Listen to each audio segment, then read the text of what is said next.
Study path channel में आप सभी का स्वागत है। तो शुरुआत करते हैं आज के 5 सवाल। फर्स्ट क्वेश्चन है assertion. Sound travels faster in solid than in gaseous state. जो साउंड होता है वो सॉलिड स्टेट में ज़्यादा स्पीड से ट्रैवल करता है in comparison to gaseous state. तो ये बात तो सही है कि ध्वनि ठोस में गैस की तुलना में तेज़ी से यात्रा करती है। अब इसका रीजन देखते हैं।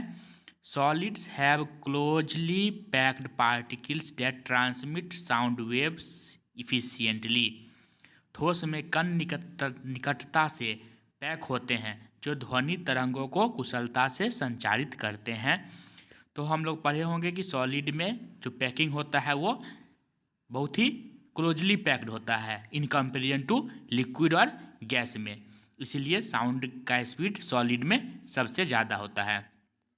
तो आपका आंसर हो जाएगा option number A. Both assertion and reason are true and reason is the correct explanation of assertion. अब आते हैं क्वेश्चन नंबर सेकंड पे। देखिए, earth revolves around the sun in elliptical orbit. जो हमारा पृथ्वी है वो सन के चारों ओर इलिप्टिकल ऑर्बिट में घूमता है। तो ये बात तो सही है। अब इसका रीजन देखते हैं। The gravitational pull between the earth and sun causes earth to revolve around the sun. तो सूरज के चारों ओर जो हमारी पृथ्वी घूमती है उसका कारण क्या है? तो सन का ग्रेविटेशनल फोर्स जो पृथ्वी को खींच के रखती है और उसको घूमने में भी मदद करती है। तो आपका आंसर हो जाएगा कि both assertion and reason are true and reason is the correct explanation of assertion. अब आते हैं क्वेश्चन नंबर थर्ड पे।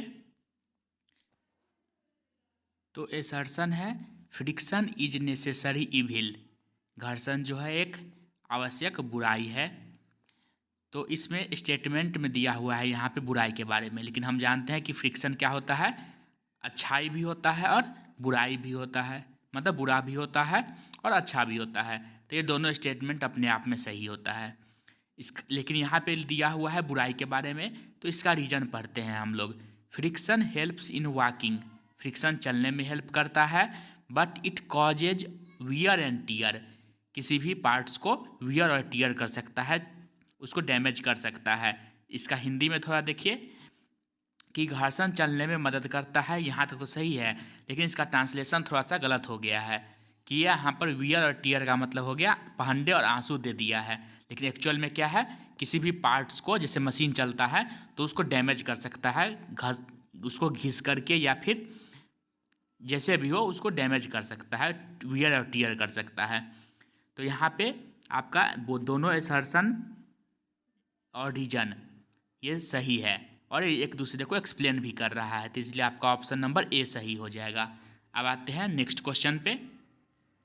तो नेक्स्ट क्वेश्चन है आपका assertion. Pure water does not conduct electricity. जो शुद्ध पानी होता है वो इलेक्ट्रिसिटी को कंडक्ट नहीं करता है। इसका रीजन देखिए। Pure water lakhs free ions required for conduction of electricity. तो जो प्योर वाटर है उसमें फ्री आयंस की कमी होती है, इसीलिए उसमें इलेक्ट्रिसिटी सही से फ्लो नहीं हो पाती है।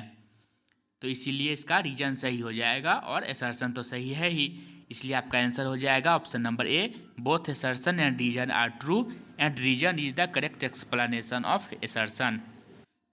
अब आते हैं हम लोग फोर्थ के बाद फिफ्थ क्वेश्चन पे और आज का लास्ट क्वेश्चन। असर्शन है weight of an object is more on the earth than on the moon. Moon के कंपेरिजन में अर्थ पे वेट क्या होता है?